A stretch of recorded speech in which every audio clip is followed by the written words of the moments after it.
Fala pessoal, sejam bem-vindos. Análise semanal, hoje é dia 8 de novembro. Essa análise ela serve para essa semana que inicia dia 8 e vai até o dia 13. Opa, sexta-feira 13. Nem vamos abrir a plataforma nesse dia, hein? Então, vamos dar uma olhada aqui. Só vou compartilhar a tela. Calendário econômico e relatório COT aí, o que tem para essa semana? Vamos dar uma olhada no COT primeiro, depois a gente passa o calendário econômico, depois a gente dá uma olhada nos profiles aí do S&P 500, Nasdaq, Euro, Índice Dólar, DX e o Ouro, ok? Começando aqui com o S&P teve uma queda antes aí, lembrando que o relatório COT ele fecha no final do pregão da terça-feira, né? E a gente sabe que no final, na terça-feira passada ia sair o relatório ia começar a contagem dos votos das eleições, né? Então teve uma diminuição de exposição antes aí da saída antes do início da contagem. Mas a gente viu que depois aí de terça-feira, na própria terça-feira, os mercados aí explodiram, né? Terça, quarta, quinta e sexta só subindo, ok? Mas relatório COT fechou na terça caindo de 115.439 contratos para 78.777, uma queda aí de 36,7 mil contratos. O Nasdaq teve uma leve subida, não deu nem 1.000 contratos, uma subida de 803 contratos, isso não é nada. Teve umas semanas aí que a gente viu o Nasdaq subindo 92 mil contratos, que foi essa daqui, né? Então, o que aconteceu? Saiu de menos 491, passou para 312 positivo, tá? Então, variação mínima aí, né? Não mostra direcional nenhum. A gente sabe, né, que esse relatório ele fica um pouco afetado. A gente recebe ele na sexta e ele fecha na terça. Na terça a gente teve as eleições ainda, né? Então, sim, pelo menos o que eu vi até agora, S&P Nasdaq não dá para ter embasamento nenhum. No euro, teve uma queda, mais uma semana de queda. O euro, eu acho que já teve uma subida aqui. 1, 2, 3, 4, 5, 6, 7... 8ª semana seguida de queda no COT do euro, tá? O euro ele tinha 155.555 contratos positivos, né, na semana anterior, e fechou nesse COT com 140.349, ou seja, uma queda de 15.200 contratos, ok? O ouro também teve uma queda um pouco mais leve aqui, de 5,7 mil contratos. Ele de 248.634 caiu para 242.902. E o DX, um pouquinho, uma subida pequena de 2 mil contratos, né? Ele saiu de 1.254 negativo para 741 positivo. Dá 1.990 alguma coisa. Eu arredondei para 2.000. Ok? Calendário econômico. O que a gente tem de calendário econômico essa semana? Ainda hoje, do domingo, PMI composto da China, às 10h45. Na segunda-feira, 4 da manhã, balança comercial, zona do euro. 6h25, discurso da Christine Lagarde, a presidente do Banco Central Europeu. 7h35, discurso do presidente do Banco Central da Inglaterra, Christian Bailey. É o Bailey. 10h30, CPI, inflação ao consumidor, e PPI, inflação ao produtor da China. Ok? Finalizando segunda. Na terça-feira, payroll e taxa de desemprego da Libra, né, do Reino Unido, às 4 da manhã. Das 4h45 às 6 da manhã, produção industrial da zona do euro. Começa passando ali alguns países, França, depois vai Alemanha, Itália, passa todos, né? 7 da manhã, German ZEW Economic Sentiment, um indicador aí de sentimento econômico importante da Alemanha. A gente vai ficar de olho. Às 9, relatório mensal da EIA, mais perspectiva de energia de curto prazo. Esse é um relatório que sai todo mês da EIA. A meio-dia, relatório de empregos JOLTS dos Estados Unidos. E de noite, taxa de juro, política monetária do RBNZ, Banco Central da Nova Zelândia. A quarta-feira não tem quase nada de calendário econômico, relatório mensal da OPEC às 8 da manhã e às 10, discurso da presidente Christine Lagarde, presidente do Banco Central Europeu. Na quinta-feira já tem um pouquinho mais de indicadores. PIB, produção industrial, produção manufatura e balança comercial do Reino Unido às 4 da manhã.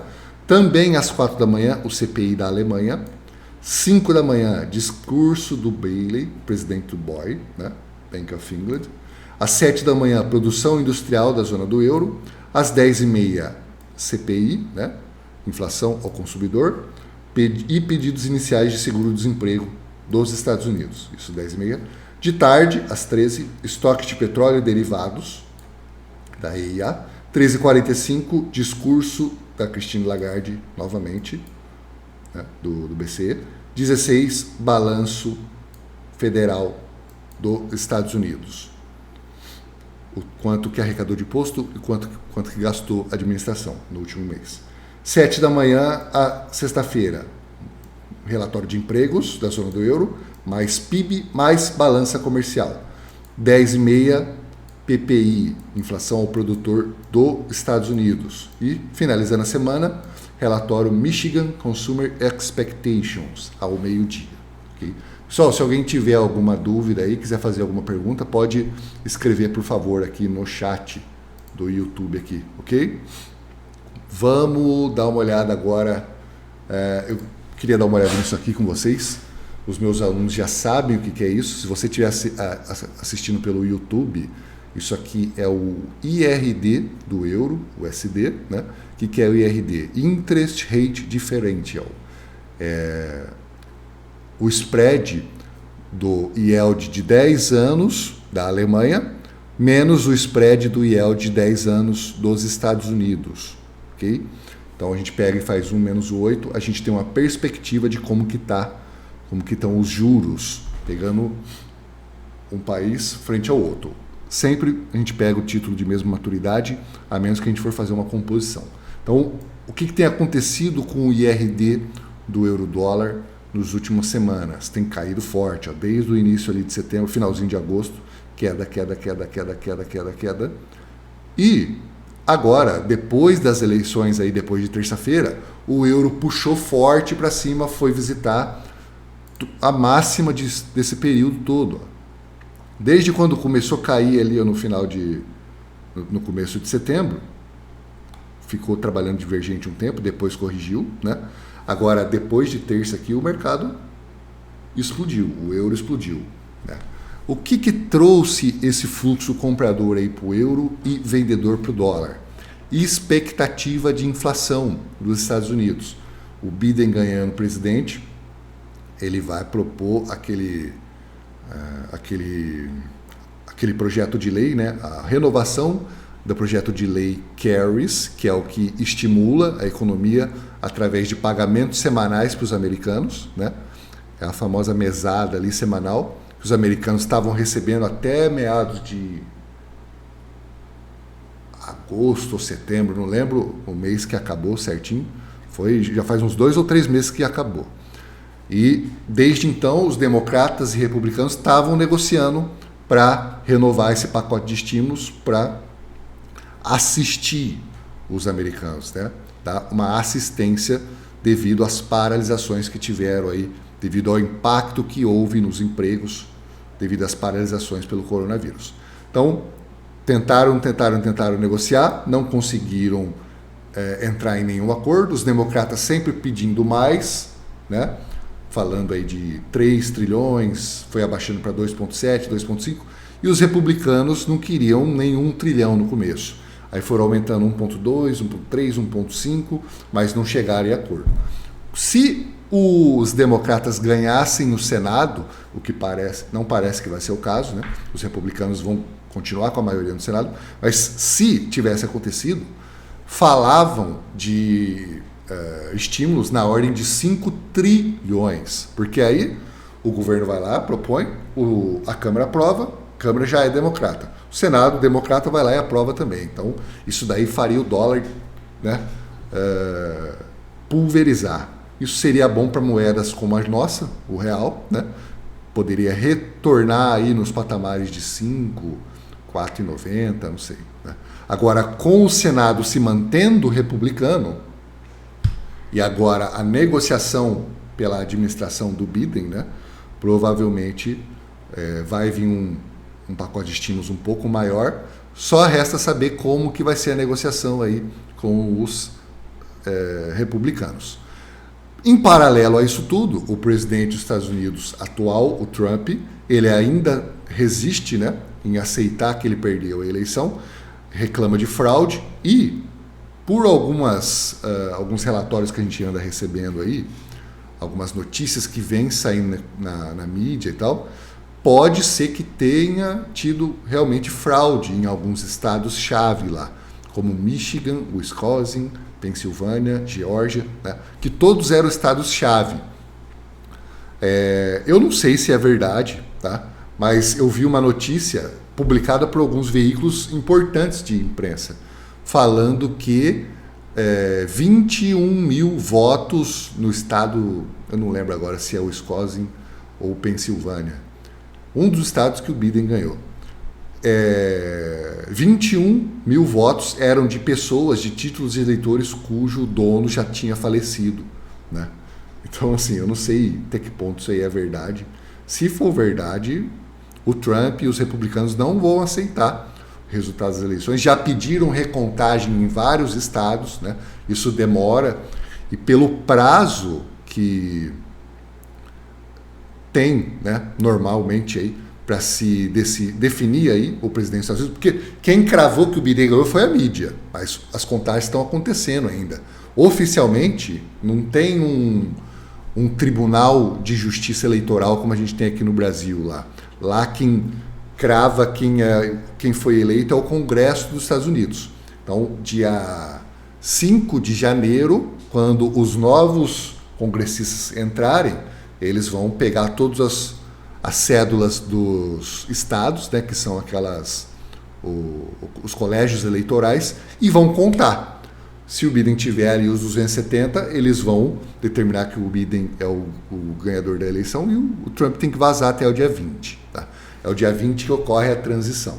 Então, até lá tem muita água para rolar, tem muita água para passar embaixo da ponte aí. O pessoal fala muito esse ditado, né?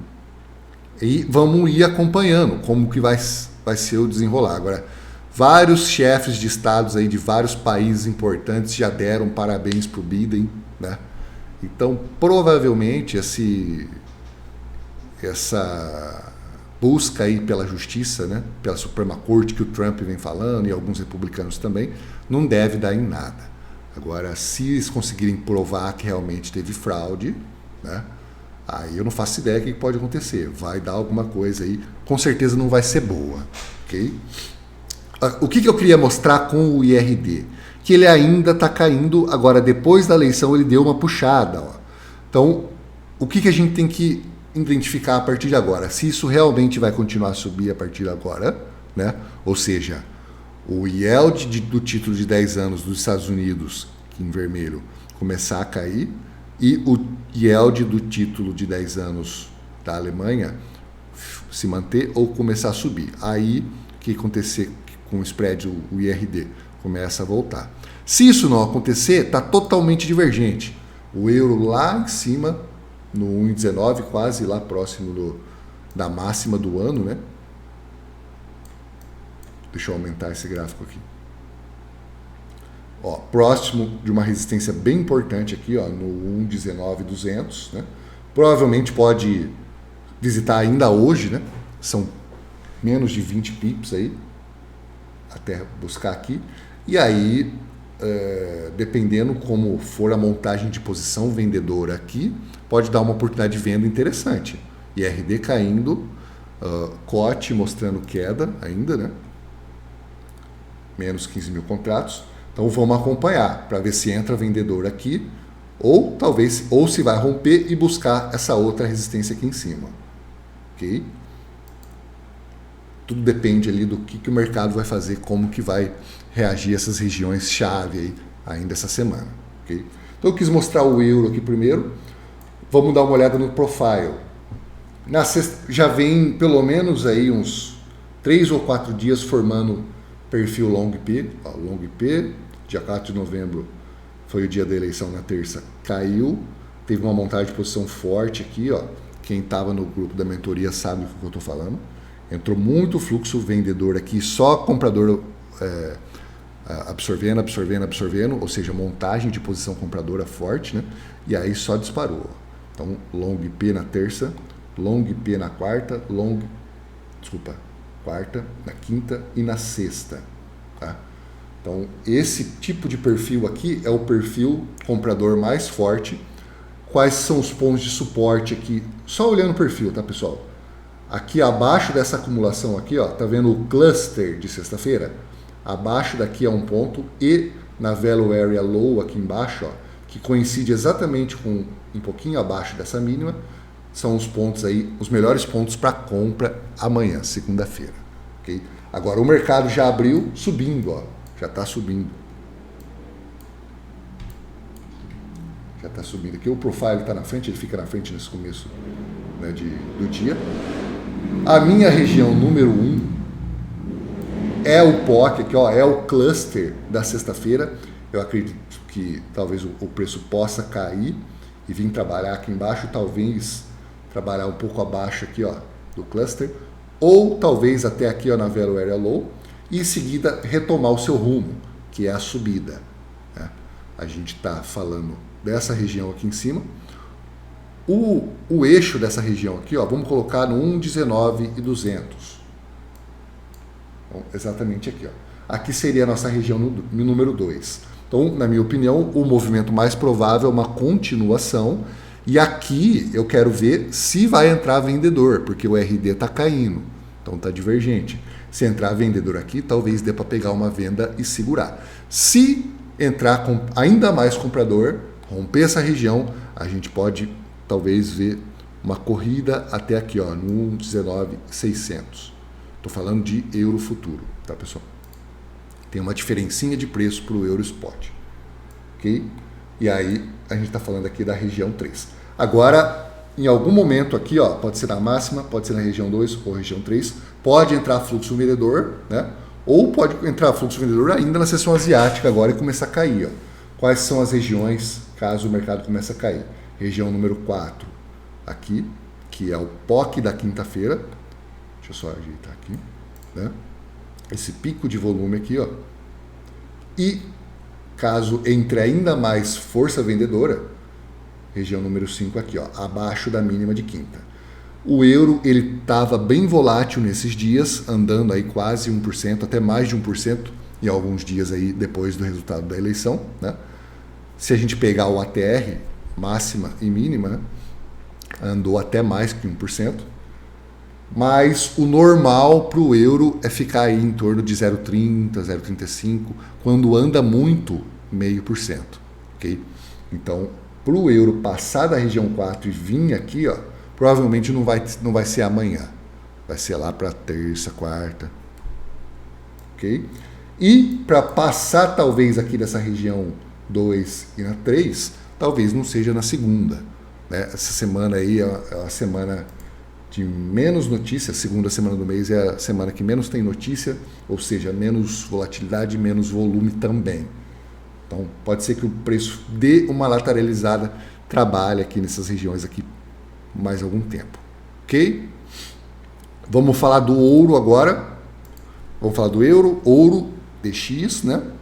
E depois a gente vem pro... Não, o DX, né? A gente vai ver só o COT, eu não estou mais vendo o profile do DX. Então, ó, euro, ouro, depois a gente muda de tela aqui e vem pro S&P e Nasdaq, beleza? Ouro. O ouro teve um price action bem parecido, né? Depois das eleições só subiu. Subiu. Caiu junto com o euro, né?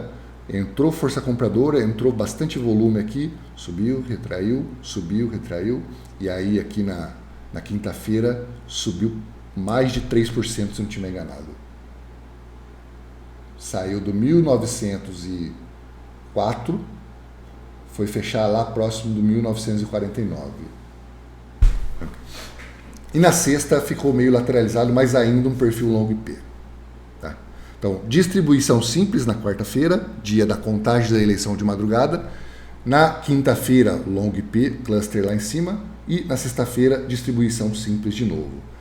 Caiu, parou nessa região aqui, subiu, renovou máxima, né? Caiu forte aqui e fechou meio que neutro, sem ganhos na sexta-feira. Hoje, o que está acontecendo? O mercado, eu coloquei a minha região aqui no ajuste, região 1 no ajuste, né? E a região 2, um rompimento da máxima, vindo buscar essa região aqui, ó, 1970. Deixa eu arrumar isso.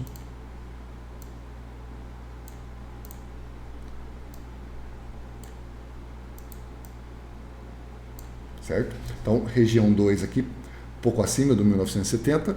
Eu acredito que esse vai ser o primeiro price action aí dessa segunda-feira, uma continuação da subida, né?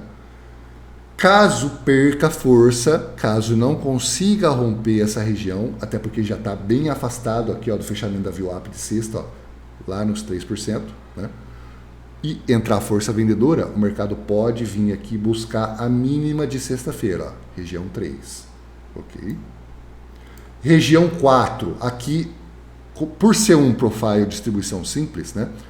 A gente sempre vai vender topo, né? Rompimento aqui de máxima, e comprar rompimento de fundo. Tá? A gente sempre faz isso em distribuição simples.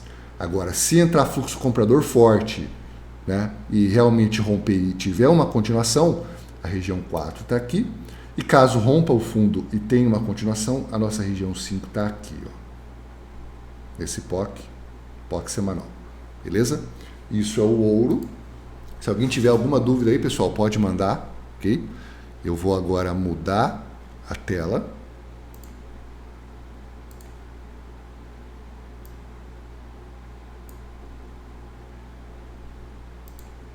E a gente vai ver o S&P primeiro.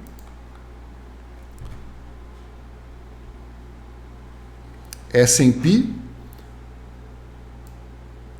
mesmo price action aí do ouro e do euro, depois das eleições aí puxou forte, foi quase lá na máxima histórica, ó. A máxima histórica aqui no contrato futuro de dezembro tá no 3.000, vamos pegar e ver o preço certinho. 3.577,25. Isso mesmo. 3.577,25 é a máxima histórica do S&P. Vou até colocar uma linha aqui. Onde o preço está? Nesse último cluster aqui, que foi onde ocorreu essa inversão de tendência. O preço estava subindo. Chegou nessa região, trocou um pouco de volume aqui e inverteu. Por isso que ele está marcado. Então, o que eu coloquei aqui na região número 1, 2 e 3 do S&P? Eu coloquei região 1, uma visita ao ajuste, já está subindo, né? Vocês estão vendo aí pelo profile. A região 2 eu coloquei aqui no POC de quinta-feira. E a região 3 é exatamente esse cluster aqui, ó. Já foi visitar lá, já cumpriu a região 1, 2 e 3 em menos de 30 minutos de abertura. Então, assim, 0,63 de alta já em menos de 30 minutos de abertura. Então, provavelmente vai ser mais uma semana aí de alta. Agora, pode, de algum momento, entrar alguma notícia, algum evento de risco que faça os investidores descarregarem. O que a gente tem acima desse cluster? Não tem mais nada, não tem mais nenhuma região de troca de volume. Só tem uma máxima aqui, que rompe facilmente. Então, o que a gente vai prestar atenção? No fechamento da VWAP aqui de segunda, a gente vai mudar o nosso traço aqui das variações da VWAP e a gente vai, né, acompanhando desvios 1,5, 2, 2,5 e 3 a partir do fechamento de segunda, ok? Acima da região 3 aqui, ó, Nessa segunda-feira eu não compro mais, ok? Pode ser que rompa e suba aqui até a máxima, eu não vou fazer nada. A partir do fechamento de segunda-feira, eu vou acompanhar como que fechou a VWAP semanal, vou mudar as minhas variações e aí sim a gente vai ver o que dá para fazer. Caso entre vendedor e comece a cair, a minha região número 4 está aqui na mínima de sexta, que é o POC aqui ó, de quarta-feira, ok? Caso rompa essa região, tem aqui a mínima de de quinta, tá? Que é exatamente um ponto interessante de price action. Parou aqui, rompeu, veio aqui retestar. Deixa eu até mudar isso aqui. Essa aqui é uma região de cluster lá de trás, tá? Mas essa é uma região que também é um nó de volume aqui, ó. Então, aqui está a nossa região número 5 no S&P, ok? Vamos ver o Nasdaq. O Nasdaq, opa, um negocinho a mais aqui. O Nasdaq, pessoal, a região número 1, eu tinha colocado aqui no POC, né? O POC de quinta e sexta estão alinhados, o ajuste está aqui. No mercado abriu com um gapzinho de alta, já renovando a máxima da semana. E já subiu até a região onde eu coloquei a nossa região número 2. Okay? Acima disso, não temos mais nenhum cluster, só temos a máxima histórica, que está aqui no... Vamos ver o preço certinho. 12.454. Vou traçar uma linha aqui. 12.454. Provavelmente o preço deve visitar essa semana lá, rompendo a região número 2. Acima dessa região número 2, na segunda-feira, eu não vou fazer nada, tá? Mas dependendo do fechamento aí da VWAP semanal na segunda, eu vou traçar os desvios da VWAP e aí a gente vai dia após dia tentando pegar alguns ganhos aí, ok? Agora, caso entre força vendedora, qual que é a próxima região? Região número 3, tá bem aqui, ó, próximo da mínima de sexta-feira, é esse cluster, ok? Essa região aqui, né, de volume. A região número 4 tá aqui no POC de quarta-feira, ok? E a região número 5 aqui, ó, próxima da VWAP semanal, esse cluster aqui. Deixa eu só conferir. Desculpa. Região número 5 aqui, ó. Essa acumulação de volume aqui. Só trazer aqui para trás para vocês verem, né? Trocou bastante lote aqui, trocou bastante lote aqui. Aqui rompeu direto, aqui trocou muito lote, né? Aqui passou reto também. Então, essa é a nossa região número 5 para o Nasdaq. Beleza? Então é isso aí, pessoal. Essas são as nossas regiões aí para essa semana. O Nasdaq nesse momento já sobe mais de 1%, 1,10%. Não tem quase notícia nenhuma aí nessa segunda-feira. Às 10h45 tem PMI Composto da China. Pode ser que isso aqui dê o tom aí para a sessão asiática inteira, né? A China é o driver aí asiático, né? Junto com o Japão. Vamos ver o que pode vir. E aí de madrugada, às 4 da manhã tem balança comercial. 6h25 tem discurso da presidente do Banco Central Europeu, Christine Lagarde. Às 7h35 do presidente do BOE, né? O Banco Central do Reino Unido, da Inglaterra. E aí de noite, CPI e PPI da China às 10h30. É isso aí que a gente tem para amanhã, é isso aí que a gente tem para essa semana. Vamos ficar de olho aí nas headlines aí das eleições, das retomadas de negociações do Brexit, dos picos e dos novos lockdowns de casos aí, né? Picos de casos de Covid e novos lockdowns aí, Europa e alguns outros países aí que estão fechando as economias novamente por causa da explosão de casos, ok? E caso aconteça, caso saia algum novo evento de risco, a gente vai conversando lá pelo Telegram. Beleza, pessoal? Então é isso aí. Um grande abraço a todos, ótima semana e boas operações a todo mundo. Grande abraço.